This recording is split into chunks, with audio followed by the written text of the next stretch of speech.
What's up YouTube? Sam Sheffer here. Today Google had an event in California. They announced a handful of new products, including new Pixel phones and these Pixel Buds, which I'm gonna talk about last in the video because I think they're the most interesting, but for one particular reason. Let's start with the Pixel 2. This is an update to Google's Pixel from last year, the true, pure Android phone experience directly from Google itself. Like last year, we got a smaller and bigger version, the Pixel 2 and Pixel 2 XL, 5 inches and 6 inches. The 64GB Pixel 2 costs $649 and the XL costs $849. And if you want to bump up to 128GB of storage, you add $100 to each of those prices. The Pixel 2 is available in two colors, all black and then black and white, the tuxedo look. And then the smaller regular Pixel 2 comes in this very nice blue, an all white version, and then an all black version. Both of these devices are using Corning's Gorilla Glass and are using OLED displays. The Pixel 2 has a 1920 by 1080 display, and the Pixel 2 XL has a 2880 by 1440 display. Google says that you don't have to buy the bigger device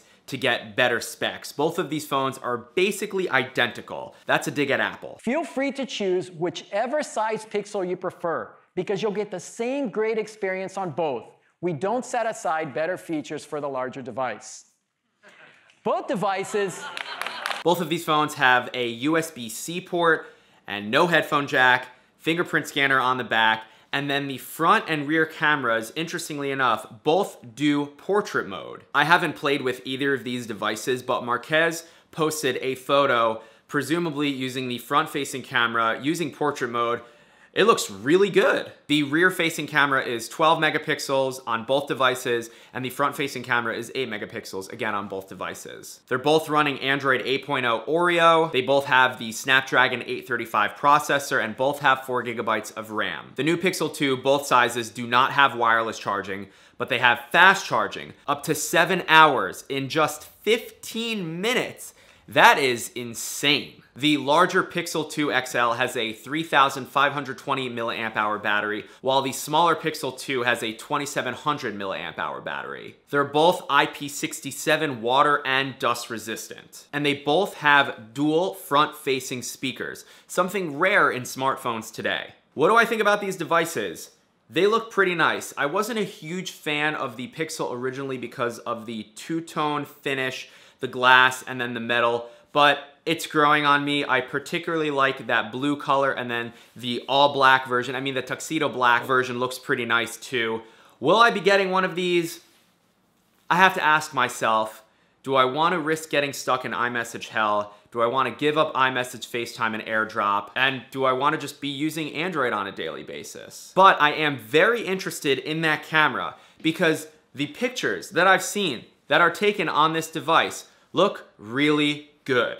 All right, moving on, the Google Home Mini and Google Home Max. If you're not familiar, the Google Home is a smart speaker that you kind of just leave on your counter or in your bedroom, and you can say, "Hey Google," and ask it questions. It's smart, it's fast, it's able to recognize your voice better than Siri in my experience, and it's moderately priced at 150 bucks. Today, Google introduced the mini version of the Google Home, and it basically does everything that the Google Home does. You can ask it questions, you can play music, you can control your smart devices. But this version, Google says, is the size of a donut and only costs $50. That is super aggressive pricing. And then there's the Google Home Max, a $400 Google Home speaker. You can talk to it, you can play music with it. I'm going to assume that this one sounds way better than the regular Google Home and certainly better than the Google Home Mini. I thought it was cool. It comes with this rubber magnetic stand, so you can have it upright or laying down. I thought that was a clever design choice by Google, but I have no idea how much this thing sounds like.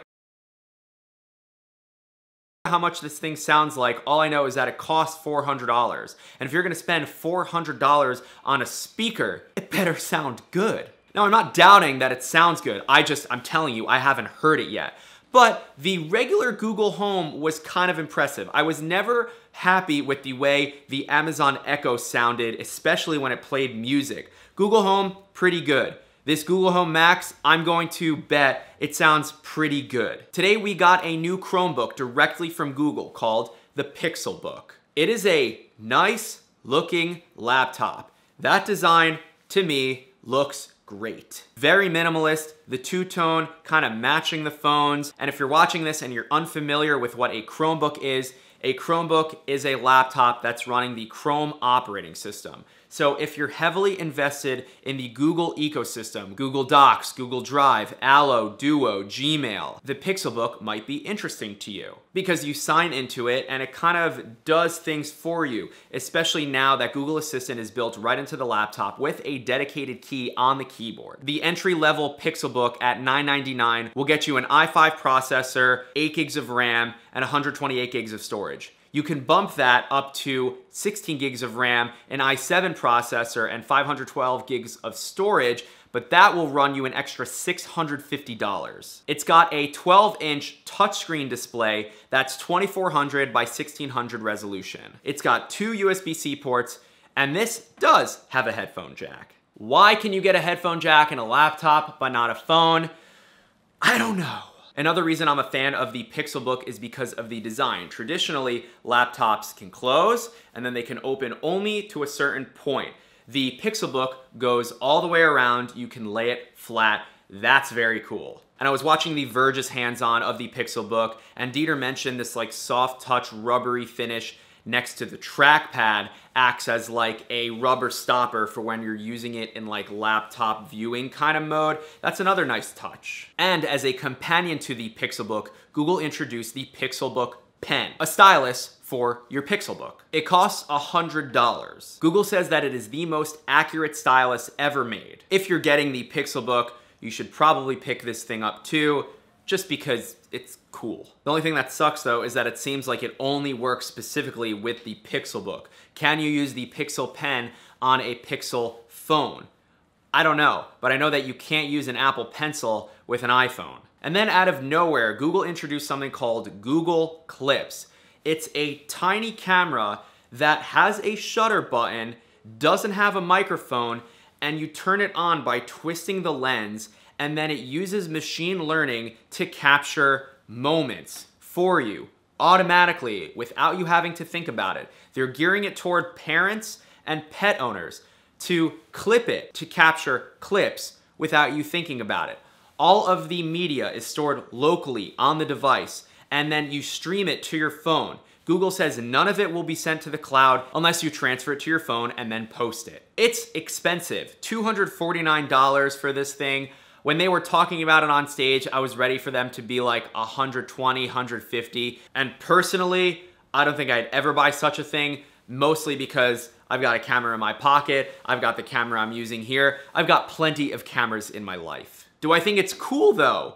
Yeah, it's just expensive. If a parent wants to capture precious, candid moments without thinking, yeah, it's a great device. Will it work every single time? Like, if you set it down and you want to capture maybe your child's first steps, will it work? Is it always recording and then picks clips? I don't exactly know. What I do know is that it's using some crazy Google tech inside to detect smiles and faces and to capture moments that you don't have to think about. Out of nowhere, but pretty cool. And then really quick, there was an update to Google's Daydream, the VR headset that works by putting your phone in there and strapping the thing to your head.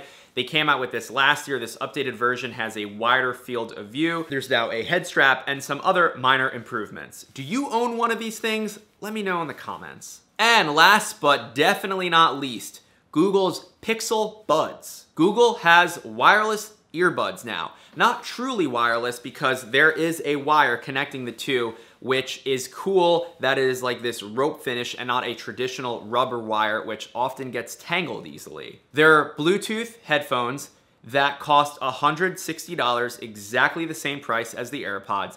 They have this little charge case that Google says will charge your buds up to 4 different times. It seems like it might be a pain to put the buds back in the case because there's a wire. With the AirPods, you've got this case, you just drop them in and they magnetically attach and they charge in the case. No wires at all. From what I understand, the Pixel Buds will connect to your Pixel 2 phone automagically, yes, automagically, because it is like magic when you put AirPods in your ears, but they will work with other devices as well as regular Bluetooth headphones. Now, the reason why I saved the Pixel Buds for last, and what got me really watching this, if you watched the Twitch stream, you saw my reaction, it does live translation. Yes, you can do this right now on your phone using the Google Translate app. But if you're talking with someone and they're speaking to you in another language, Google will translate their words using your phone and then send a translation into your ears. So if I'm talking with someone and they're speaking Norwegian, my phone will hear the Norwegian and then translate that for me in my headphones.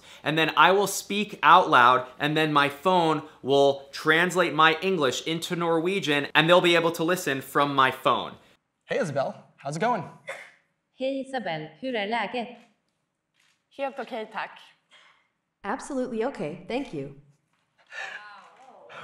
What do you think of these cool new headphones? Vad tycker du om de här coola nya hörlurarna?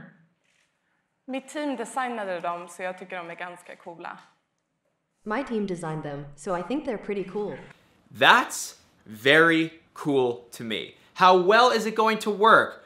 I think pretty well because Google's really good at doing Google Translate. I might buy a pair of the Google Pixel Buds just to see A, how well they sound, and B, how well Google does headphones. There were definitely other announcements made today. I just wanted to make this quick recap video. I'll leave links in the description to all this stuff so you can go shop, find out more information when these devices are coming out, etc., etc. I just wanted to add one more thing. I'm editing the video right now. On stage, Google demoed Stranger Things augmented reality stickers. If there's one reason to buy a Pixel 2, check this out.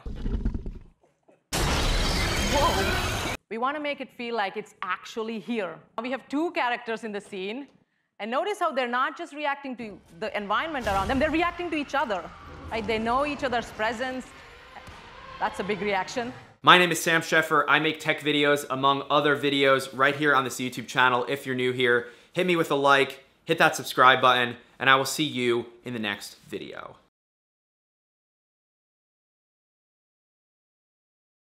And if you're still watching, if you pre-ordered a Pixel 2 or Pixel 2 XL, let me know. I'm curious to see how many of my viewers already bought one of these devices.